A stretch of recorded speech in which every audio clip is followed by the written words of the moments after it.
अस्सलाम वालेकुम दोस्तों, welcome to my channel iconic information network. दोस्तों, मैं हूं ताज शेरवानी और आपकी खिदमत में एक नई वीडियो लेके हाजिर हैं। आज हम इस वीडियो में ये डिस्कस करेंगे कि एक बिजनेसमैन घर में बैठकर अपनी फाइलिंग कैसे कर सकता है और अपने आप को कैसे फाइलर बना सकता है। दोस्तों, पिछली वीडियो में हमने ये डिस्कस किया था कि सैलरीड पर्सन अपनी ई फाइलिंग कैसे कर सकता है और अपने आप को कैसे फाइलर बना सकता है। वो वीडियो अगर आपने चेक करनी है तो मैंने डिस्क्रिप्शन में लिंक दे दिया है, आप उस पर क्लिक करके वो वाली वीडियो भी देख सकते हैं। दोस्तों, इस तरह की वीडियोस मैं अपने चैनल पर लाता रहता हूँ, तो आपसे रिक्वेस्ट है कि मेरे चैनल को सब्सक्राइब करें, वीडियो को शेयर करें, लाइक करें और बेल आइकन को लाजमी प्रेस कर लें ताकि आपके पास अब नई अपडेट्स आती रहें। तो चलें दोस्तों, अब वीडियो को स्टार्ट करते हैं। सबसे पहले आपने गूगल क्रोम खोल लेना है। जो ही गूगल क्रोम खोलना है तो उसमें IRS-FBR लिख लें। IRS-FBR जो ही लिखेंगे तो सबसे पहले ऊपर लिंक खुल जाएगा IRS वाला, इस पर क्लिक करें और यहाँ पे आपने उसी तरह जिस तरह मैंने पहले बताया था, आपने अपना ID card number, registration number login करना है, रजिस्ट्रेशन नंबर दे देना है, नीचे अपना पासवर्ड देना है।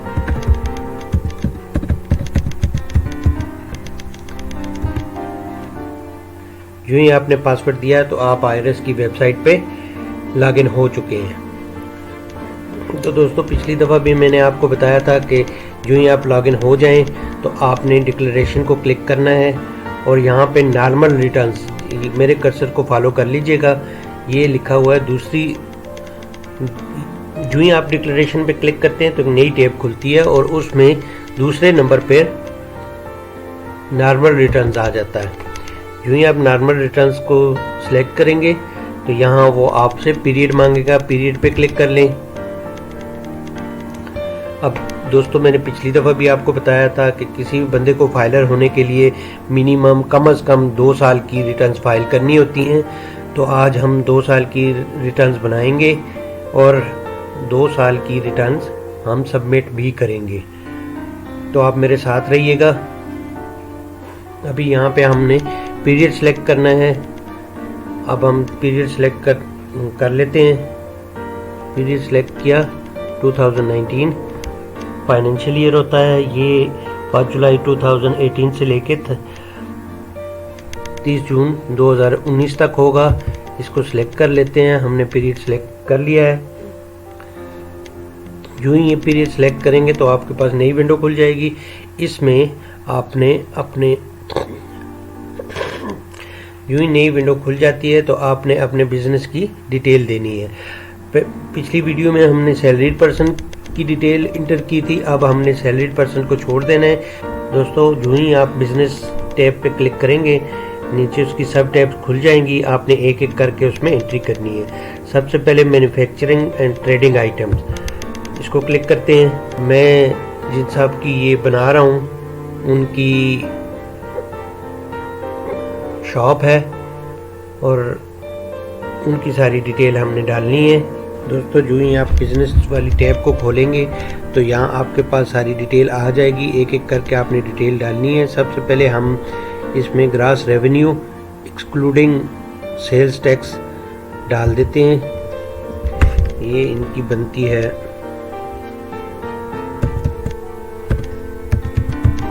ये डाल दिया। सेलिंग एक्सपेंस डाल देते हैं। सेलिंग एक्सपेंस इनका लगता है जी, सेलिंग एक्सपेंस की वैल्यू डाल दें।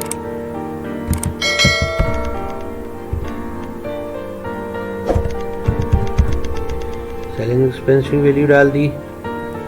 उसके बाद इनके पास opening stock,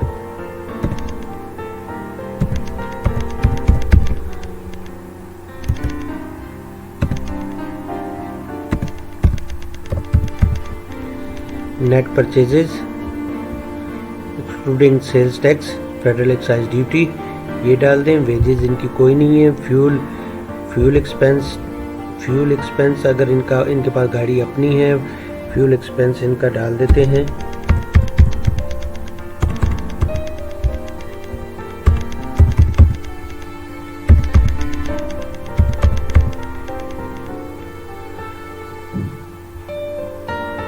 repair and maintenance, इनके 25,000 डाल देते हैं और उसके लिए रिपेयर एंड मेंटेनेंस के सामने 25,000 डालना है आपने। अब क्लोजिंग स्टॉक डाल दें। अब इसको कैलकुलेट कर लें।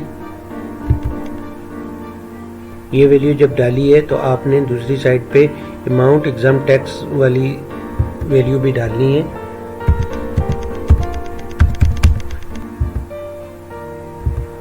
अब ये टोटल आपके पास बिजनेस डिटेल आ गई। इसको दोबारा कैलकुलेट एक दफ़ा दबा दें। दोनों साइडों पे वैल्यू डाल देनी है।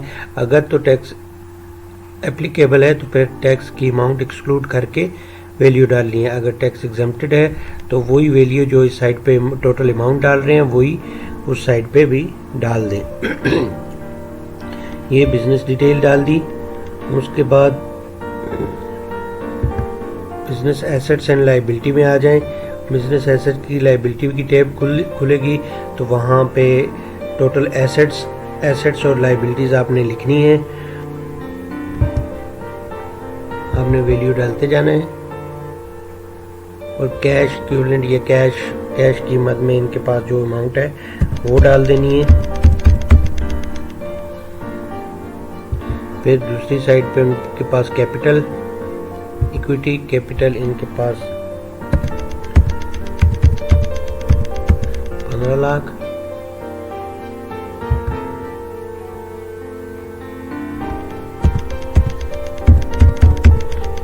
$5,50,000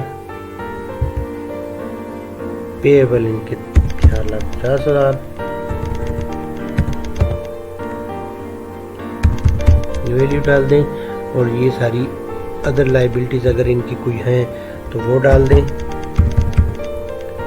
जो ही ये डालेंगे तो कैलकुलेट के बटन को दबा दें। बिजनेस एसेट्स और लायबिलिटीज भी आपने डाल दी। उसके बाद अदर सोर्सेज से अगर इनके पास कोई इनकम है वो डाल दें। इनके पास ऐसी कोई इनकम नहीं है। फॉरेन एग्रीकल्चर इनकम ये भी नहीं है। उसके बाद टैक्स चार्जेबल में आ जाएं और इसमें एडजस्टेबल टैक्स में आ जाएं।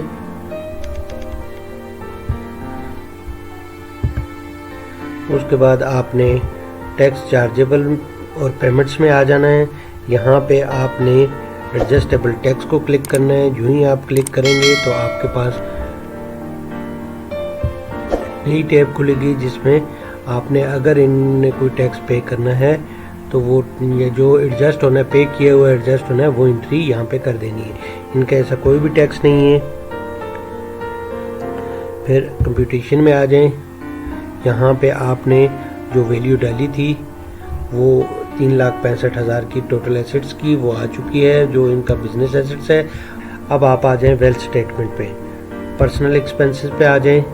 पर्सनल एक्सपेंसेस में आप जो ही आएंगे तो यहाँ पे rent and taxes vehicle running travelling electricity water gas telephone ये टोटल एजुकेशनल एक्सपेंसेस इनके अदर एक्सपेंसेस जो भी हैं मैं इनका टोटल करके यहाँ पे आपको समझाने के लिए लिख देता हूँ।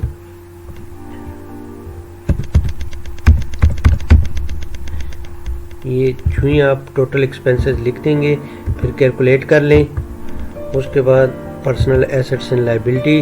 पर्सनल एसेट एंड लायबिलिटी में इनके पास एक अकाउंट है और उस अकाउंट की डिटेल हम दे देते हैं।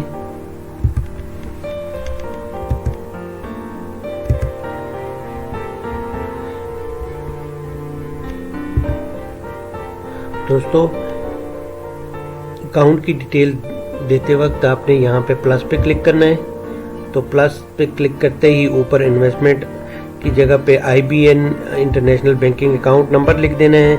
नीचे कौन से बैंक में इसमें नीचे आप यूं ही टैब खोलेंगे तो नीचे लिखा हुआ आएगा अकाउंट नंबर 1, दूसरा करंट और सेविंग और तीसरा नेम ऑफ इंस्टीट्यूशन बैंक का नाम लिख देना है। ये तीनों चीज़ें हमने यहाँ पे एंटर करनी है और यहाँ पे हमने पहले अकाउंट सेलेक्ट कर लेना है। अकाउंट लिख देना है। दूसरे नंबर पर ये करंट अकाउंट है तीसरे नंबर पे जिस बैंक में अकाउंट है उसका नाम लिख देना है।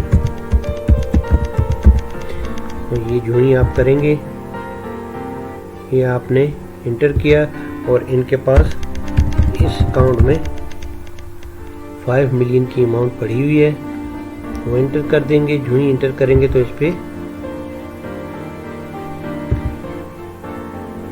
कैलकुलेट का बटन दबा दें, वो कैलकुलेट हो जाएगा।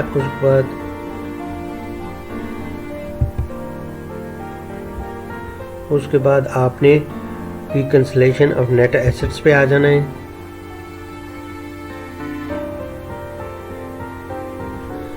रिकंसिलेशन ऑफ नेट एसेट्स पे आएंगे तो आपको सबसे पहले ऊपर लिखा हुआ नजर आएगा नेट एसेट करंट ईयर, वो 5 मिलियन है।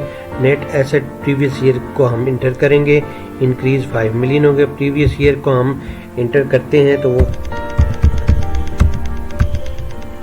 5 लाख का है।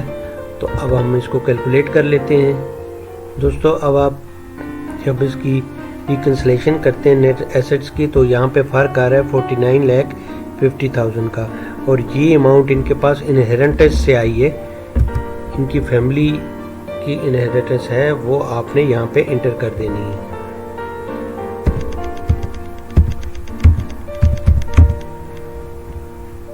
ये लिखकर जो ही आप कैलकुलेट करेंगे तो आपके ये रिकंसाइल अमाउंट ज़ीरो हो जाएगी। तो जो ही ये रिकंसाइल अमाउंट ज़ीरो होगी, इसका मतलब है कि आपकी ये स्टेटमेंट बन चुकी है। इसको सेव कर लें। ये करस्पॉन्डेंस सेव सक्सेसफुली का मैसेज आ गया। अब इसको बंद कर दें। जो ही बंद करेंगे तो आप इधर मेन पेज पे आकर इसको ड्राफ्ट में देखेंगे। ड्राफ्ट में डिक्लेरेशन, ये आपकी स्टेटमेंट आ चुकी है। अब इसको यहाँ से हमने सबमिट करना है। आप एडिट में जाएंगे। एडिट में जो ही जाएंगे तो ये स्टेटमेंट आपके सामने खुल चुकी है, जिसमें हमने बिजनेस की एंट्रीज की थी। ये बिजनेस की एंट्रीज आ गई। उसके अलावा हमने एसेट्स और लायबिलिटीज़ के कॉलम में एंट्री की थी। उसके बाद हमने वेल्थ स्टेटमेंट बनाई थी। ये सारी वेल्थ स्टेटमेंट पे क्लिक करके आप वेल्थ स्टेटमेंट भी देख सकते हैं। वेल्थ स्टेटमेंट आ गई और रिकंसाइल अमाउंट ज़ीरो होनी चाहिए। उसके बाद आपने सबमिट का बटन दबाना है। जो ही आप एडिट दबाएंगे तो यहाँ पे इनका कम से कम एक बिजनेस नेम हमने कैटेगरी, बिजनेस कैटेगरी ऐड करनी होती है। और जो ही हम एट्रीब्यूट को क्लिक करेंगे तो हमारे पास एक नई टैब खुलेगी और उसमें बिजनेस सेक्टर हमने सेलेक्ट करना होता है। बिजनेस सेक्टर कैसे सिलेक्ट होता है, यहाँ पे ये प्लस का साइन आप नज़र आ रहा है, प्लस के साइन को दबाएंगे तो यहाँ पे डिफरेंट किस्म के बिजनेस आ रहे हैं। यहाँ पे आपने रिटेलर लिख देना है, रिटेल लिख दें। रिटेलर लिख कर आप सर्च करें तो सारे रिटेलर के बिजनेस कैटेगरी सामने आ जाती हैं। आपने इसमें से सिलेक्ट कर लेना है। पहला रिटेलर सीमेंट आ गया, शुगर, टोबैको, बेवरेजेस, डेयरी, घी, फैट, एक्सप्लोरेशन, ऑयल, गैस, ये सारी कैटेगरीज आ जाती हैं। आपने रिटेलर हाउस होल्ड सेलेक्ट कर लेना है, क्योंकि इनका बिजनेस हाउस होल्ड प्रोडक्ट्स का है तो हम हाउस होल्ड प्रोडक्ट्स को सिलेक्ट कर लेंगे। आपने जाके इसको सेव कर देना है। सेव कर देंगे तो फिर उसके बाद आपने इसको सबमिट कर देना है। जो ही सबमिट के बटन पे आएंगे तो आपके पास एक मैसेज अपीयर होगा, pin must be verified before submission. अब मैं पिन वेरीफाई करना है तो ये वेरिफिकेशन का टैब आपको नज़र आता है। यहाँ पे आपने पिन डाल देना है।